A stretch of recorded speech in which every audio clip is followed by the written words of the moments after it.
চলুন আজকে আমরা দেখে নেব যে পশ্চিমবঙ্গের চূড়ান্ত ভোটার তালিকা কিভাবে আমরা দেখব বা পশ্চিমবঙ্গের চূড়ান্ত ভোটার তালিকা সম্পর্কে প্রথমে আমরা সেটা দেখে নেব কি এই পশ্চিমবঙ্গের চূড়ান্ত ভোটার তালিকা কবে প্রকাশ হবে না 28/2/2026 শনিবার। ওকে, কার নির্দেশে বার হবে না সুপ্রিম কোর্টের নির্দেশে কিন্তু এটা বার হবে।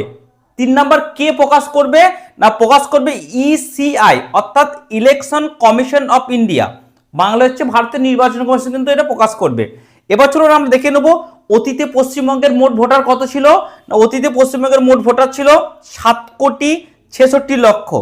কত ভোটারকে বাদ দেওয়া হয়েছে না টোটাল ভোটারকে বাদ দেওয়া হয়েছে 58 লক্ষ। তাহলে বর্তমানে কতগুলো ভোটার থাকলো না বর্তমানে ভোটার থাকলো 7,08,00,000। ওকে, এবার চলুন স্টেপ 2 এ আমরা দেখে নেব যে আপনার নাম যাচাই করার পদ্ধতি কি কি। এখানে দুটো পদ্ধতিতে আপনি আপনার নাম যাচাই করতে পারবেন। একটা হচ্ছে অনলাইন পদ্ধতি।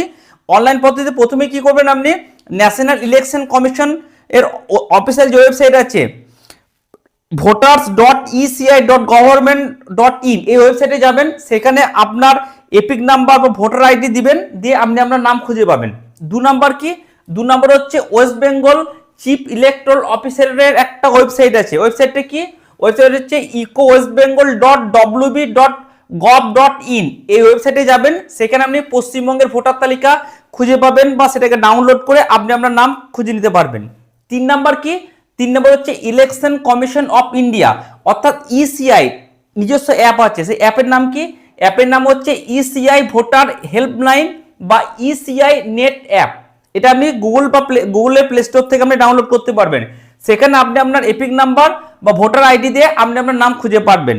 ওকে, এবার চলুন 2 নম্বর হচ্ছে অফলাইন মেথড। যে অনলাইনে পারবে না গ্রামের মানুষজন তারা কি করবেন তারা তাদের বিএলওর কাছে চলে যাবেন, তাদের কাছে একটা হার্ড কপি থাকবে, সেখানে গিয়ে আপনি আপনার ভোটার আইডি এপিক নাম্বার নাম ডেট অফ বার্থ জেলা বিধানসভা কেন্দ্র বলবেন, তারা কিন্তু ওই যে ভোটারের যে হার্ড কপিটা তাদের কাছে থাকবে সেটা দেখে কিন্তু আপনার অবস্থানটা ঠিক কি সেটা আপনাকে জানিয়ে দেবে। এরপর চলুন সেট 3তে আমি দেখে নেব আপনি আপনার নাম কিভাবে খুঁজবেন। ঠিক আছে, 1 নম্বর হচ্ছে ইসিআই অর্থাৎ ইলেকশন কমিশন অফ ইন্ডিয়ার যে ওয়েবসাইট আছে সেই ওয়েবসাইটে আপনি চলে যাবেন, আমি আগেই বলেছি।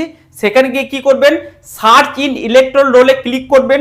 ক্লিক করার পর কি আসবে সার্চ বাই ডিটেলস। এখানে কিন্তু আমরা এপিক নাম্বার লাগবে না এবং সেখানে আপনি আপনার তথ্য যেমন নাম বাবা বা স্বামীর নাম বয়স জন্মসাল রাজ্যের নাম জেলার নাম দিবেন এবং তারপরে কি দেখবেন আপনি কিন্তু আপনার নাম ভোটার নাম্বার এবং বুথের জন্য সমস্ত তথ্য আপনি কিন্তু দেখতে পারবেন। ওকে, এবার চলুন আরেকটা পদ্ধতিতে করা যাবে। কি করতে হবে আপনাকে না আমাদের পশ্চিমবঙ্গ সরকারের যে চিফ ইলেকট্রাল অফিসারের যে ওয়েবসাইট আছে সেখানে আপনি যাবেন। ওয়েবসাইটে আমি আগেই বলে দিয়েছি, সেখানে গিয়ে কি করবেন সেখানে সার্চ ইওর নেম অপশন আছে, সেখানে গিয়ে ক্লিক করবেন, সেখানে আপনার নাম এবং তথ্য দিবেন। এই নাম এবং তথ্য দেওয়ার পর আপনার বর্তমান স্ট্যাটাস সম্পর্কে আপনি জানতে পারবেন। 3 নাম্বার কি 3 নাম্বার আপনি মোবাইল অ্যাপে চলে যাবেন, যেটা আপনি প্লে স্টোর থেকে অলরেডি ডাউনলোড করে রেখেছেন। অ্যাপটার নাম কি ইসিআই ভোটার হেল্পলাইন কিংবা ইসিআই নেট অ্যাপ। সেখানে কি করবেন সেখানে কি করবেন search your name in electoral roll, সেখানে আপনি আপনার নাম দিয়ে কিন্তু সার্চ করে সমস্ত তথ্য আপনি পেয়ে যাবেন। এবার চলুন সেট 4 আমরা দেখে নেব যে ভোটার লিস্টে আপনি কোন ক্যাটাগরিতে আছেন সেটা আমরা দেখে নেব। এবার কি করা হবে এই যে আমাদের শনিবার চূড়ান্ত ভোটার লিস্ট পাবলিশ করা হবে, সেখানে কিন্তু সবারই নাম লেখা থাকবে কিন্তু প্রত্যেকের নামের পাশে একটা করে ক্যাটাগরি উল্লেখ থাকবে। এবার ওই নামের পাশে কি ক্যাটাগরি আছে সেটা সম্পর্কে আমরা জেনে নিই। প্রথম হচ্ছে অ্যাপ্রুভড। আপনার নামের পাশে যদি অ্যাপ্রুভ লেখা থাকে তাহলে কিন্তু আপনি চূড়ান্তভাবে অনুমোদিত অর্থাৎ আপনি কিন্তু ভোটার তালিকায় থাকছেন অর্থাৎ আপনি ভোট দেওয়ার ক্ষমতা রাখেন। ওকে, 2 নম্বর কি ডিলিটেড। যদি আপনার ভোটার তালিকার পাশে অর্থাৎ আপনার নামের পাশে ডিলিটেড কথাটা লেখা থাকে তাহলে কিন্তু আপনি কিন্তু চূড়ান্ত ভোটার তালিকায় থাকছেন না। ঠিক আছে, মানে আপনাকে ডিলিট করা হয়েছে।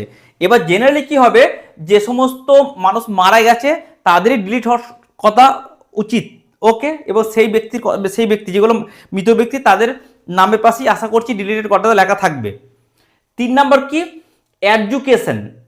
অ্যাডজুডিকেশন। এই কথাটা যদি আপনার নামের পাশে থাকে তাহলে জানবেন এই যে বললাম 50 লক্ষ যে সমস্ত ভোটারের নথি এখন বর্তমানে জুডিশিয়াল অফিসাররা যাচাই করছে, তাদের নামের পাশে কি হবে তাদের নামের পাশে লেখা থাকবে কি অ্যাডজুডিকেশন। এই কথাটা যদি আপনার পাশে লেখা থাকে তাহলে আপনার তথ্য কিন্তু বর্তমানে এখন যাচাইয়ের পর্যায়ে আছে। কারা যাচাই করছে জুডিশিয়াল অফিসাররা। এবং 4 নাম্বার কি, বর্তমানে যারা নতুন ভোটার নিউ ভোট দিচ্ছে সেই নতুন ভোটারদের জন্য কি করা হয়েছে, একটা আলাদা করে সাপ্লিমেন্ট লিস্ট কিন্তু প্রকাশ করা হবে। এই তিনটের সাথে একটা আলাদা সাপ্লিমেন্ট লিস্ট প্রকাশ করা হবে, কাদের জন্য, নতুন ভোটারদের জন্য। ওকে, এবার দেখুন, এরপরে মনে করুন আপনার ভোটার তালিকায় নাম নেই, আপনার নামের পাশে ডিলিট হয়ে আছে, তখন আপনি কি করবেন? আপনার টেনশন হবে, চিন্তা হবে, বুঝতেই পারছি। চিন্তা করার কিছু কারণ নেই। প্রাথমিক পর্যায়ে আপনাকে কি করতে হবে, আপনাকে ফর্ম 6 পূরণ করে অ্যানেক্সার 4 এর সাথে বিএলওর কাছে আপনাকে জমা দিতে হবে, কিংবা অনলাইন ভোটার .eci.gov.in বা ইসিআই নেট অ্যাপের মাধ্যমে আপনাকে কিন্তু জমা করতে হবে। ওকে, এরপর চলুন আমরা সেট 6 কি দেখে নেব। এই যে বর্তমানে 50 লক্ষ যারা ভোটার আছে, যাদের নামগুলো কিন্তু যাচাই করছে, কারা যাচাই করছে, জুডিশিয়াল অফিসাররা, এদের সাপ্লিমেন্টারি লিস্ট কবে বেরোতে পারে না, তাদের লিস্ট সম্ভাব্য মার্চের সেকেন্ড উইকে কিন্তু আমাদের প্রকাশ হতে পারে। ওকে,